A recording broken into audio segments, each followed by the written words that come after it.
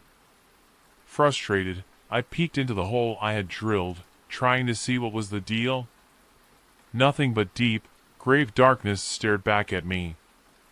I wondered why it was such a grim view. The sun was already setting, and I thought it best to pack up and leave. The nighttime can get so much colder, and it becomes more challenging to see the town. It still puzzled me about the nature of why there was no fish. Still, I was compelled to pack up and return to my comfy home a little ways off. That would be about a 40-minute walk. It's best not to get caught out here in the dark when it reaches 70 degrees Celsius or 94 degrees Fahrenheit. Then it would be lights out for me. Before I could begin my trek to land, the last vestiges of sunlight were suddenly obscured by a passing cloud, a thick plume that stripped away the needed light to provide a few more precious minutes of warmth. But there was a sudden change in the environment. It got really dark all of a sudden. And I mean, it was nighttime instantaneously. And then, the pine trees began to glow with harsh blue lighting despite being covered in their blanket of snow. No, instead, their needle-like leaves burst into cyan blue flames. I was not expecting this change of scenery, and I thought I was hallucinating from the cold. But I soon learned that what I saw was more real than I'd like to admit. Generally, the ice is full of air bubbles in this environment, so it's impossible to see through it. But for some inexplicable reason, I looked down towards my feet and saw that the snow-covered top had blown away, and the ice was as clear as liquid water. I don't understand, I believed were the only words I could get out. Down below, I could see the lake floor. Floating up were the bodies of distorted-faced children. They were tied up by their ankles, a rock holding them down. Their hands were free, clawing at the waters, trying to swim back to the surface. How could they still be alive? One boy, the closest to where I was standing, was looking at me. They could all see me as I looked down at them with my petrified expression. I felt my heart aching, and my stomach churned from the disorienting sight. I'd say there were well over 20 kids of various ages. And they were still alive, trapped in the frigid waters and forced to endure the torturous temperatures. But then I peered closer and saw someone else amongst them. A man was dressed in a black, formal suit and tie, but his head and beard were as white as the frost around my eyelashes. But not too much longer, his head whipped up, and we locked eyes. His pupils had a deathly, white glow to them. The rest of his eyes were as dark as night. His skin was cracked all over, with white light escaping through the veinous spread of his brittle flesh. "Come join the children. Come join the children," he kept repeating. I instinctively shook my head, taking a few steps back and ready to run, but I was so stricken with fear that I couldn't move fast. Selfish adults. Never want to join the children. But at least we have each other, he said again, his voice getting deeper. I was able to snap out of whatever trance this thing had me under and ran. Despite the biting cold entering my lungs, I kept running, wanting to put as much distance between me and whatever that was. I didn't care if I exhausted myself and gave myself frostbite. No, death would be preferable to whatever that thing had in store for me. Surprisingly, I made it back home, and upon entering my cabin, I didn't even bother to light the fireplace. I went straight to my room and collapsed in my bed. When I awoke the following day, I slept for 10 hours. It was still early morning, so I tried my best to go about my day. But I couldn't stop thinking about what I had seen. That little childhood folktale couldn't have been true. Just as I was dumping a block of ice into the water container, 3 sharp knocks made me flinch hard, and my heart was beating at 1,000 miles per hour. I went to the door but hesitated.